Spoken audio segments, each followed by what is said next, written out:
Chairman साहब,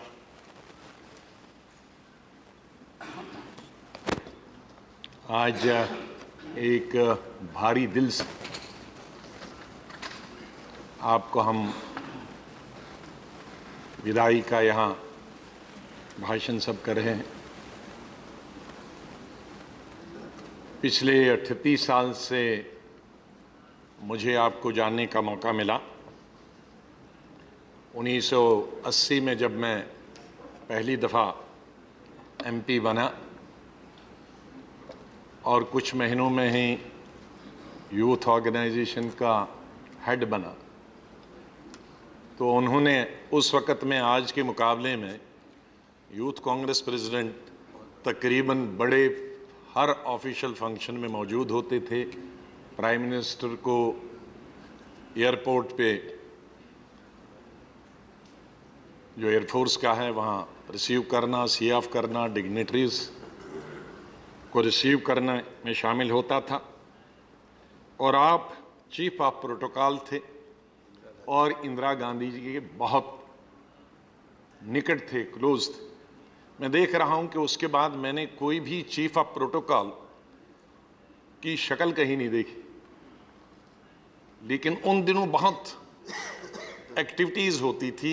heads of states आते थे, हेड्स ऑफ गवर्नमेंट्स आते थे, और शायद उसका ये भी कारण है कि उन दोनों एयरफोर्स की एयरपोर्ट पालम जाके रिसीव और सी ऑफ करना होता था। उसके बाद जब से यहाँ राष्ट्रपति भवन में आना शुरू हो गया तो प्रोटोकॉल, चीफ ऑफ प्रोटोकॉल की शक्ल गायब हो गई। तो तब से मैंने आपको देखा कि एक बहुत ही कामयाब chief of protocol Indira Gandhi के पूरे वक्त में, जब तक वो जिंदा रहीं तब तक आप चीफ ऑफ प्रोटोकॉल रहे, बल्कि उनके मरने के बाद भी, उनकी हत्या के बाद भी 1 साल आप रहे। मुझे आपको मिलने का मौका मिला जब आप इधर थे सऊदी अरेबिया के। आप तो वैसे कई मुल्कों के, कई देशों के एम्बेसीज़ में काम करने का मौका मिला। आपने एम्बेसडर, आप उन ममालिक के, उन देशों के एम्बेसडर बने। लेकिन मुलाकात हमने, जब मैं अपने मुल्क की तरफ से हज डेलीगेशन का लीडर था, तो आप उस वक़्त एम्बेसडर थे, तब हमें एक दूसरे को और नज़दीकी से जानने का मौका मिला।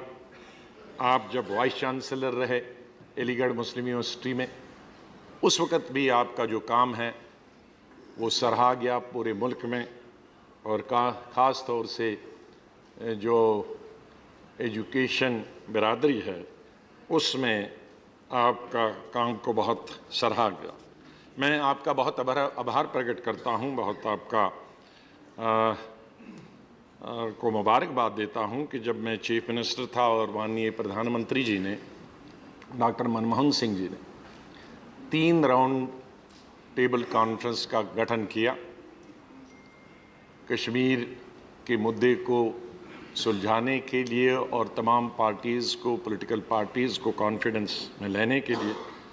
तो उसके बाद जो वर्किंग ग्रुप्स 5 बने, तो मैंने आपको जो प्रधानमंत्री की तरफ से खत लिखा और आपसे गुजारिश की कि एक वर्किंग ग्रुप को आप चेयर कर लीजिए, और वो था working group on confidence building measures across segments of the society. तो आपने उसे मंजूर किया। सभी दलों के लोग उसमें थे, बीजेपी से लेकर, लेफ्ट से लेकर, सेंटर से लेकर, कांग्रेस से लेकर, लद्दाख और जम्मू और कश्मीर के। ये सबसे कठिन था। Confidence building measures Jammu Kashmir में कोई आसान चीज़ नहीं है आज की राजनीति में।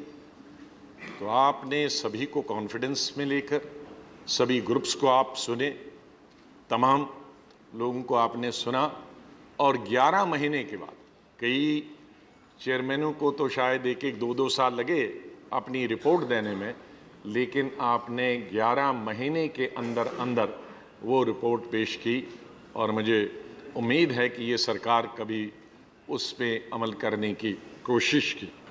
आपने चेयरमैन के तौर पर नेशनल माइनॉरिटीज़ कमीशन में जो काम किया वो भी हमेशा सराहनीय रहेगा। आपने किताबें लिखी, आपको कई देशों ने ऑनरेरी डिग्री दी जिसका आपने कभी इस्तेमाल नहीं किया। मुझे जहाँ तक जानकारी है 3 देशों ने आपको ऑनरेरी डिग्री दी, लेकिन उसके और बहुत मशहूर यूनिवर्सिटियाँ हैं और बहुत मशहूर देश भी हैं, लेकिन आपने उसका कभी इस्तेमाल नहीं किया। अपने देश में भी आपको पद्मश्री से आज से मेरे ख्याल में 33-34 साल पहले नवाजा गया। आप स्पोर्ट्समैन हैं, आपके साथ गोल्फ खेलने का भी मौका मिला। अब मुझसे तो छूट गया गोल्फ पिछले 8-9 साल से, लेकिन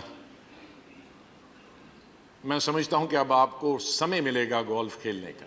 आपकी जो हॉबी है, हमसे तो छूट गई। हम भी इंतज़ार करते हैं कि कब रिटायर परमानेंटली हो जाएं, तो शायद कहीं न कहीं जल्दी आपको पकड़ लेंगे हम, और हमें भी मौका मिलेगा। आपका सर ये पीरियड बहुत ही शानदार रहा। मुझे 1980 से लेकर आज तक 7 चेयरमैन से काम करने का मौका मिला, और कुछ दिनों के बाद 8वें चेयरमैन से काम करने का अवसर प्राप्त होगा। नहीं मिलेगा अभी, कल से ही कुछ दिनों, अगला सेशन तो अगले सेशन से होगा। सबके साथ बहुत अच्छे चेयरमैन थे, बहुत अच्छे, चाहे वो किसी भी पार्टी के थे, उस तरफ की पार्टी के भी थे। बहुत मुद्र संबंध उनके साथ रहे, चाहे वो मंत्री के रूप में रहे या साधारण एमपी के रूप में रहे। लेकिन विपक्ष के नेता के रूप से अभी आप पहले चेयरमैन थे जिनसे ज़्यादा नज़दीक से जाने का मौका मिला, क्योंकि एमपी के तौर पर और मिनिस्टर के तौर पर उतना ज़्यादा संबंध चेयरमैन से नहीं होता है, हाउस में ही संबंध रहता है। लेकिन लीडर ऑफ द हाउस और लीडर ऑफ अपोजिशन ज़्यादा क्लोज रहते हैं चेयरमैन के, कोई भी चेयरमैन हो, डिप्टी चेयरमैन और चेयरमैन को, तो आपको समझने का और मौका मिला। जिस तरह से आपने पिछले 10 साल से इस सदन को चलाया वो सराहनीय है। आपका मिजाज, आपकी सोच, और जो आप डिप्लोमेट रहे पूरी जिंदगी में, उसका भी आपको फायदा मिला। क्योंकि पॉलिटिशियन होता है तो वो आर पार की बात करता है, लेकिन पॉलिटिशियन जो डिप्लोमेट होता है वो दुश्मन को भी ये पता नहीं चलने देता है कि क्या फैसला करने वाला है, जिसका उल्लेख प्रधानमंत्री जी ने किया।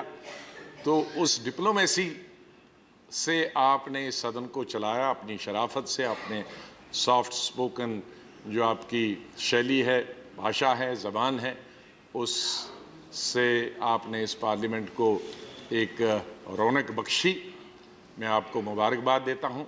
अल्लाह आपको लंबी उम्र दे, और लंबी उम्र के साथ जैसे आज सेहत है ऐसी सेहत दे, और जो कुछ आप अपने डिप्लोमेटिक कैरियर में नहीं कर पाए और अलग अलग पदों पे रहकर नहीं कर पाए, और वाइस प्रेसिडेंट ऑफ इंडिया के तौर पे तो वो करना बिल्कुल ही असंभव था, पब्लिक में जाना, दूसरी जो चीज़ें जिनको आप ज़िंदगी में करना चाहते हैं, मेरे ख्याल में उसका आपको मौका मिलेगा। मैं अपनी तरफ से और अपनी पार्टी की तरफ से आपका धन्यवाद करता हूं, और आपकी लंबी उम्र की कामना करता हूं। बहुत बहुत शुक्रिया। थैंक यू गुलाम नबी साहब।